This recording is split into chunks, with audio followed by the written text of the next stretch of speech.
Hello everyone, my name is Chris Hanslik and I'm the chairman of BoyarMiller. I want to welcome you to a continuation of a conversation that we started about a month ago on the future of Houston's workforce. Today we're going to focus on the energy industry, not just because Houston is the energy capital of the world, but because energy and availability of energy is so important to our community and the viability of our economic surroundings. Today my guest is Leslie Beyer. Leslie is the CEO of the Energy Workforce and Technology Council. So Leslie, thanks for being here today. Thanks for inviting me to come visit. Well, love having you and appreciate you taking time out of your day. Of course. I know this subject is near and dear to your heart. It is. I want to start with the organization that you're the CEO of.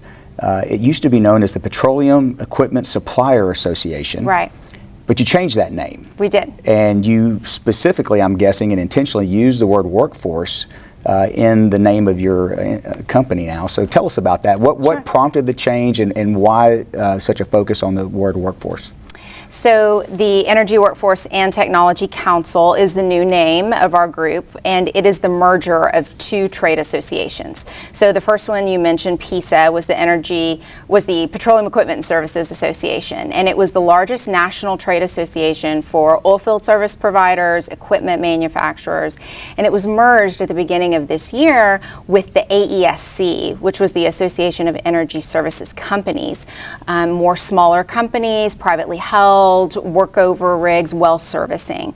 So now the combination of those two trade associations together is the Energy Workforce and Technology Council, and we have 500 companies. And the important part of the name change was the workforce and the technology piece, because our workforce is 600,000 individuals in the U.S. These are all the individuals that are involved in energy production across energy systems, historically in oilfield services with well completions and production, but now, and we'll talk about this I think a little bit today, across energy systems in geothermal, certainly in carbon capture, and all of the innovative technologies that are moving us forward. But the nature of the trade association is to advocate for those companies, and we do so in three different areas. We talk about it in terms of train, elevate, and network. Train are the multiple workforce development programs that we have developed for our member companies' employees. We have certification programs on executive coaching, ESG, diversity and inclusion. A lot of these programs are directed at frontline managers and really help our member company employees continue to get training. And then Elevate is how we talk about government affairs. My background is in public policy and government affairs. I was 15 years in Washington, and I used to do immigration policy, which was less exciting then than it is now. But now in energy, we advocate for policies that are going to support our member companies. And so we'll talk about some of that today too, I hope. And then network is just really giving our companies the opportunity to interact with each other, especially right now as we emerge from the pandemic environment. Market intelligence, interaction with peers and competitors is so important for the companies that we represent. And so we bring all that together under the Energy Workforce and Technology Council umbrella. We support that workforce. We talk about how that's the workforce that is developing the technologies to lead us to a low carbon future. And we just continue to serve those companies in those ways. That's amazing. A lot going on there. There is a lot. So it seems like, obviously a lot going on in the news today that touches on everything you just spoke about.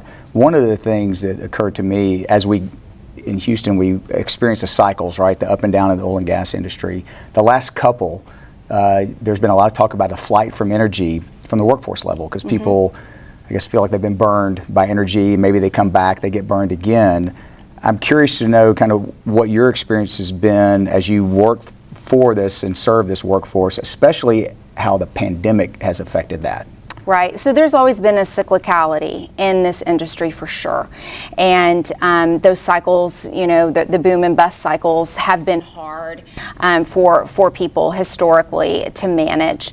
But in the pandemic environment, it was difficult because if you look at where the industry was in the shale revolution, when commodity prices were high, there was a lot of capital flowing around, high salaries, the demand destruction of the pandemic definitely changed that quicker than any other cycle in the past. So many of our member companies have talked about, they didn't just cut the fat, they didn't just cut the muscle, they're into bone as they continued, and a lot of them worked through the pandemic. I mean, we all still needed energy. Right. They were all essential, right? They were essential workers. We needed to be able to power our homes. We're all, online from home, and hospitals. There's so much that the energy industry does, not just to power hospitals, but what petrochemicals go into a lot of the materials that we needed, the safety materials in the pandemic. So now, as we have this situation where we're recovering from the pandemic, but we've had an underinvestment in natural gas and oil because of the current climate, certainly from the Biden administration and in Wall Street. Sure. Even though our member companies really have been returning cash to shareholders for the past 18 months, we see a need for us to produce more, but now it's difficult because we got to get that workforce back. Right, and I think you just alluded to Washington and Wall Street, right? There's this negative connotation, Correct. Right, around energy and whether investors want to touch it, even if it does bring back a good return. That's right. Which is kind of counterintuitive, right? As most investors don't care as long as they get a good return. Yeah, well, there's on both sides with Washington and Wall Street, there's negative rhetoric that has implications and negative policies. The negative oil and gas rhetoric is very difficult and certainly signals markets, disrupts some of that capital that should be going back into the industry right now. And then policies like for the bulk of this administration, from the beginning, there's been a moratorium on production on federal lands. There have been a number of proposals in the upcoming reconciliation package that would essentially just be a tax on domestic production. But the country realizes right now we're heading into winter, gas prices are way up there, we need more domestic production, but instead, we call on OPEC, why don't you guys produce more? The answer to that is no. The most clean and efficient production happens in the United States with U.S. workers. Right. And our workforce knows how to produce that energy. They know how to do it safely. They know how to do it in a very clean and efficient way.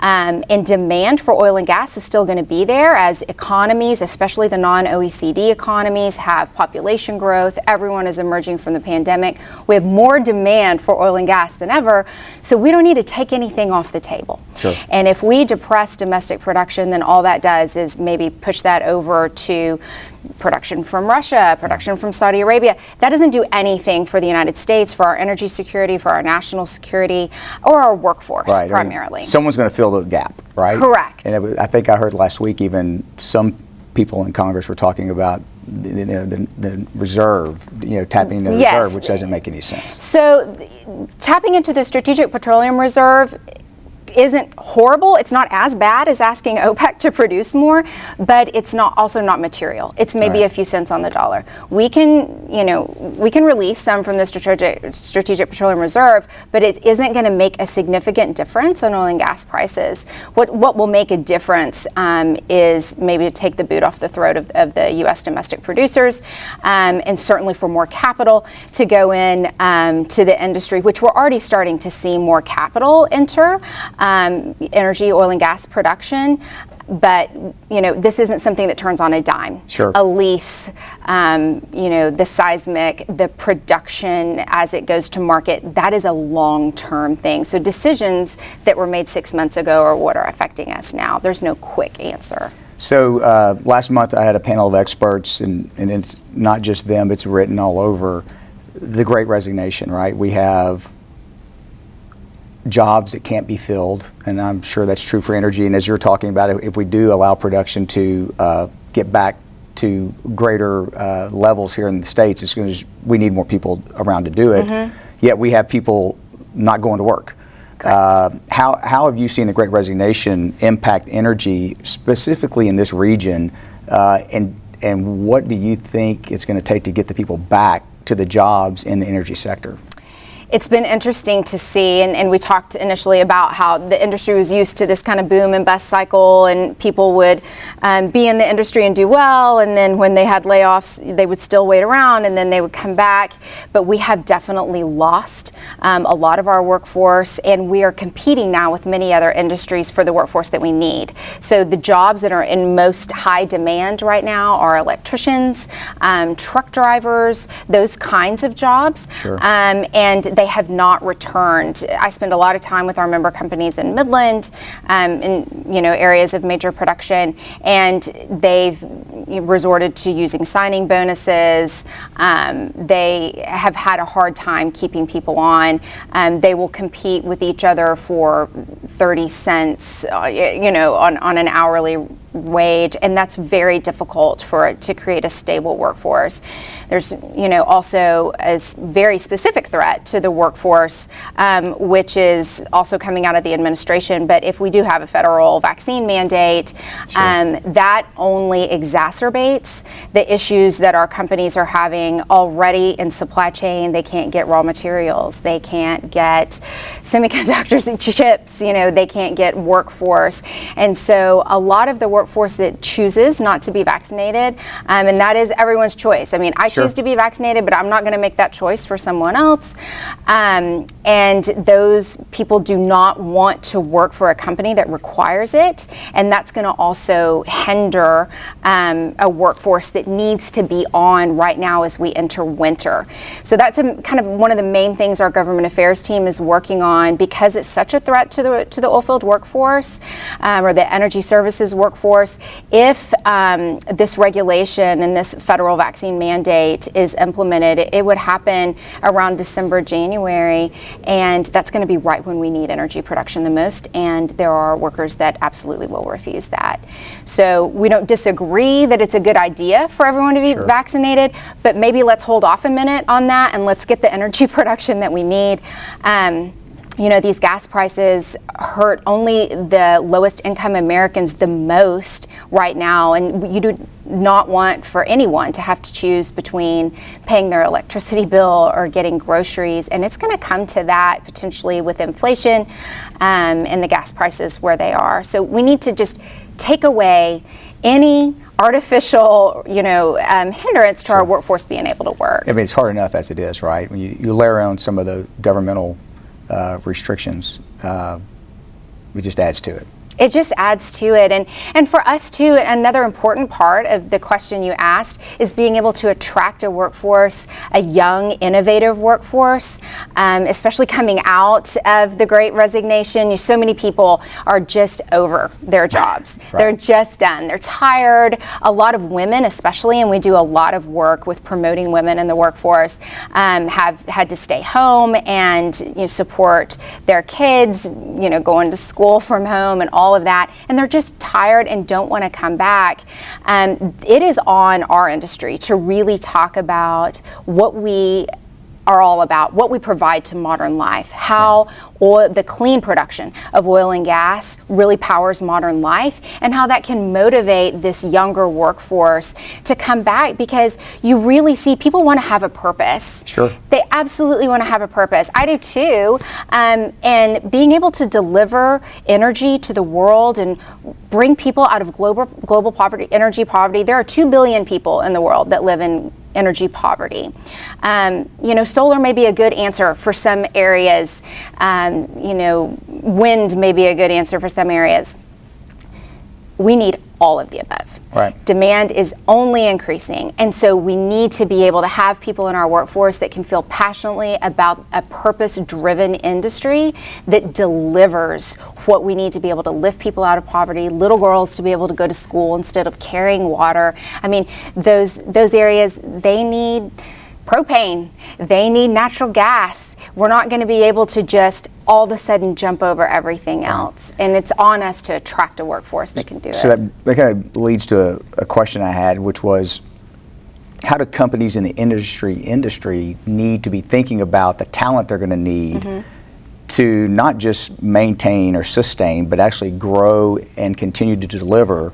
And we'll get into this maybe a little later, but this energy transition period that I think we're in obviously in right now and beginning to go into? The main thing that they need is diverse talent. So, we've seen all the studies, McKinsey, Deloitte, others. We know that executive teams with gender diversity will have at least 26% higher profitability. Ethnic diversity on executive teams creates like 36% higher profitability.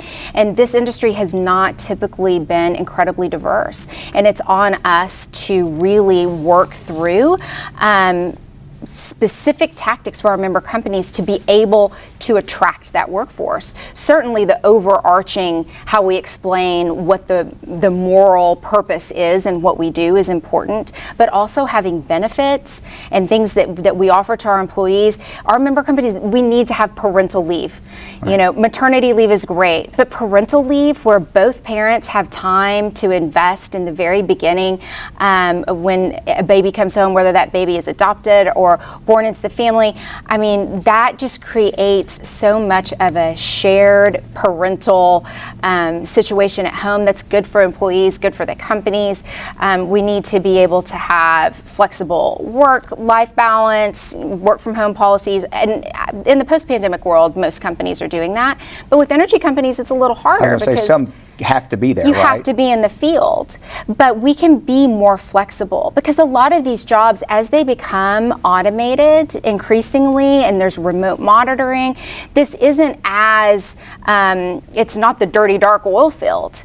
These jobs can be handled by a very diverse group. What type of jobs do you see that may be different than historically in the oil and gas industry? Mm-hmm. What's going to be needed? So much of it is in remote monitoring. So I mentioned when we sat down, there's a methane fee or a methane tax as part of this reconciliation package. We don't disagree with that at all. Methane needs to be detected. We need to reduce it. The companies that I work with are the ones that are developing that technology. So instead of someone out driving a truck, driving out checking for leaks, there are remote, there's drones capturing data on potential methane leaks, all kinds of automation there. So much monitoring of wells, the logging, how you can see exactly what's happening. It's amazing to watch a driller sit in a chair and be able to direct a bit,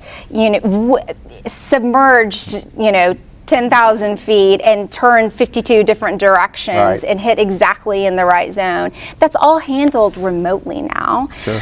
It's like a video game almost. It is. And not to take away the seriousness of what they do. Right. Lives are at risk. But it is digital. Yeah. And so those are the kinds of jobs that are available. And really, a lot of the low carbon technology jobs, people sitting down and talking about, how can we enhance carbon capture so that it becomes more commercial? How can we take gray hydrogen, blue hydrogen, green hydrogen? What are all these applications?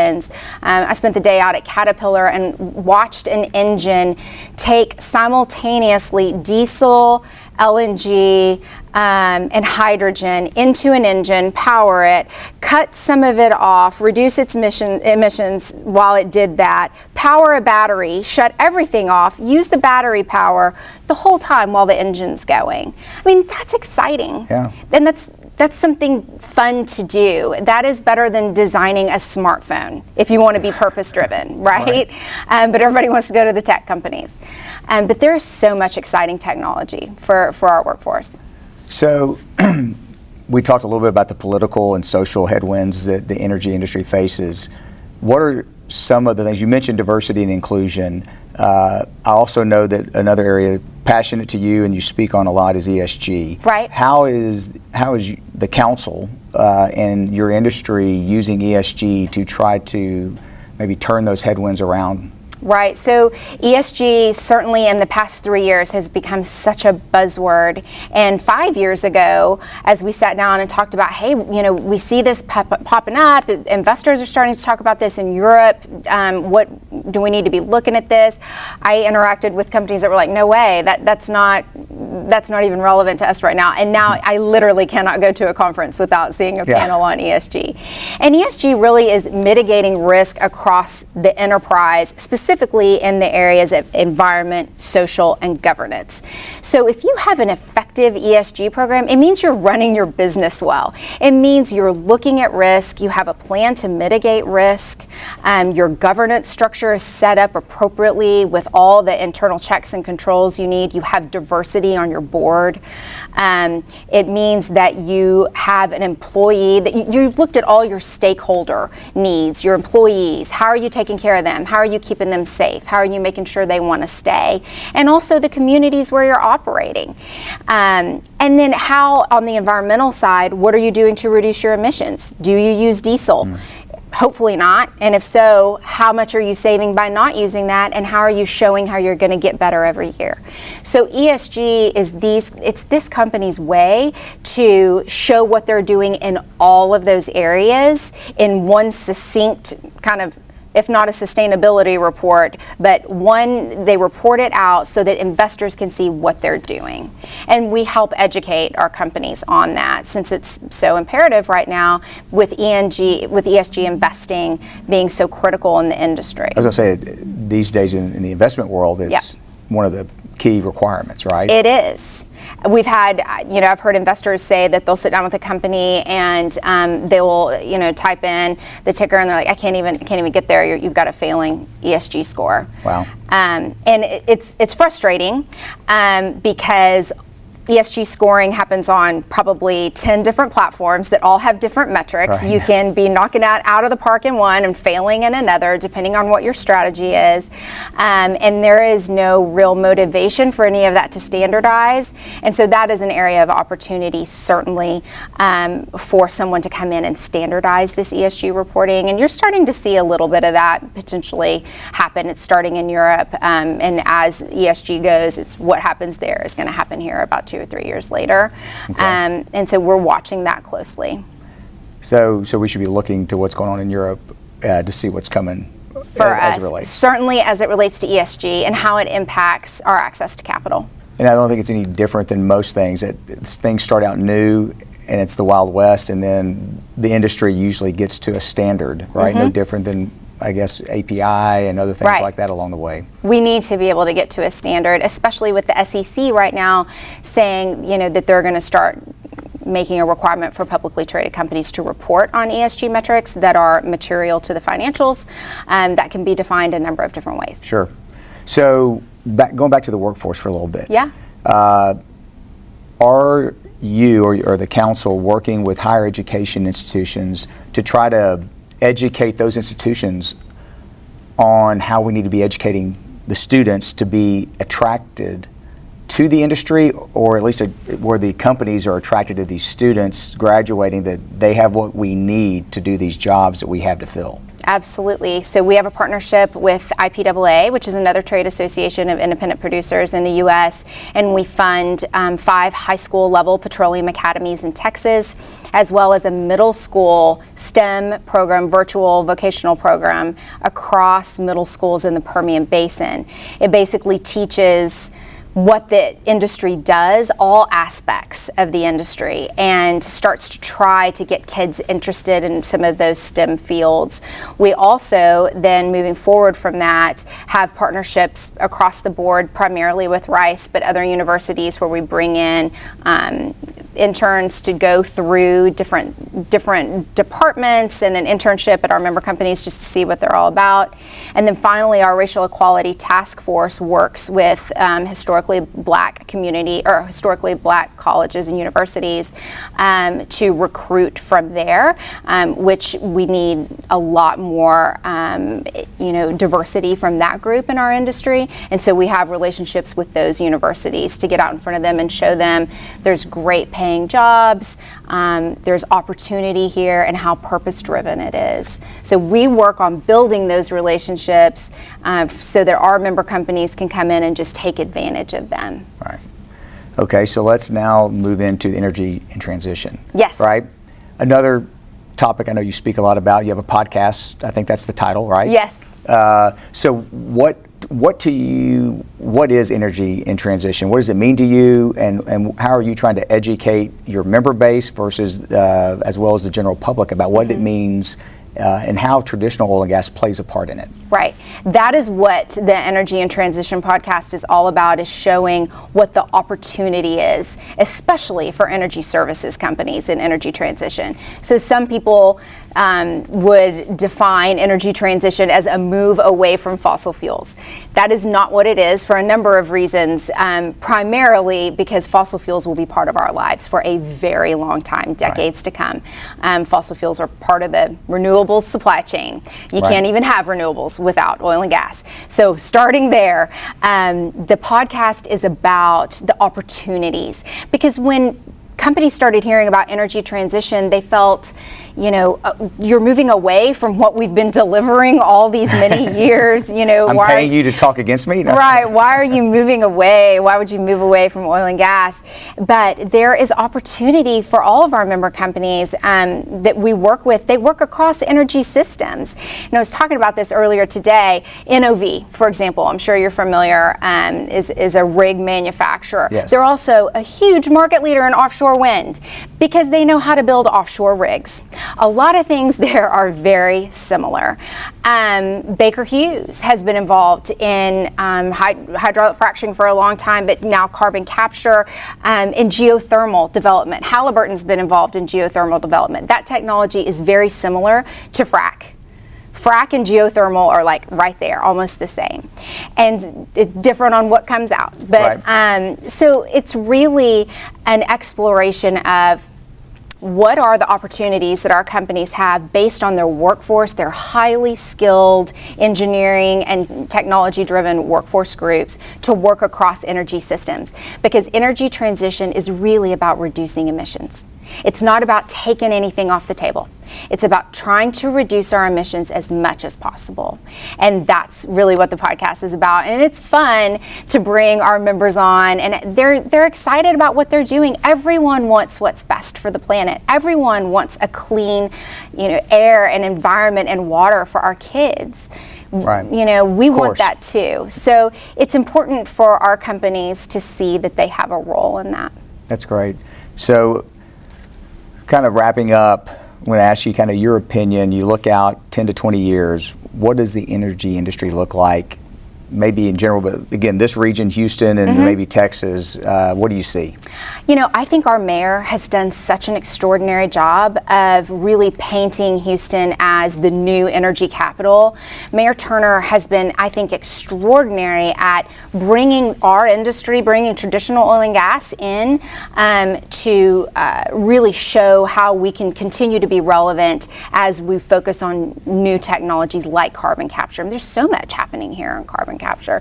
So I think certainly Houston remains a hub for sure, and our workforce benefits from that. But as far as the industry in the next 10 to 15, I think we continue to develop technologies that reduce emissions. We get cleaner and cleaner. There is, at some point, the rubber will meet the road and people will realize we need hydrocarbons in order to maintain modern life. Demand is already back, and we don't even have jet fuel back on yet. We have full demand for oil and gas, and jet fuel isn't even back on yet. So demand is going to continue to rise, especially in the non-OECD countries, and we're going to need to deliver the safe and efficient production of hydrocarbons to do that, and we've got to have the right workforce. They're always going to be in Houston, and this is the energy capital of the world.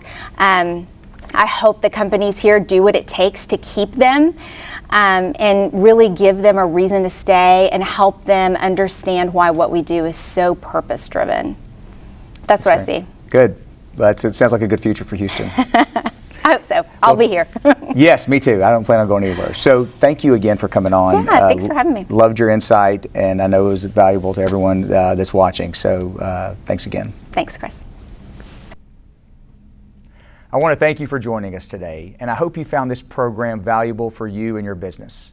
For more information about the events our law firm puts on, as well as how we serve our clients in the greater Houston area, you can go to BoyarMiller.com. Thank you.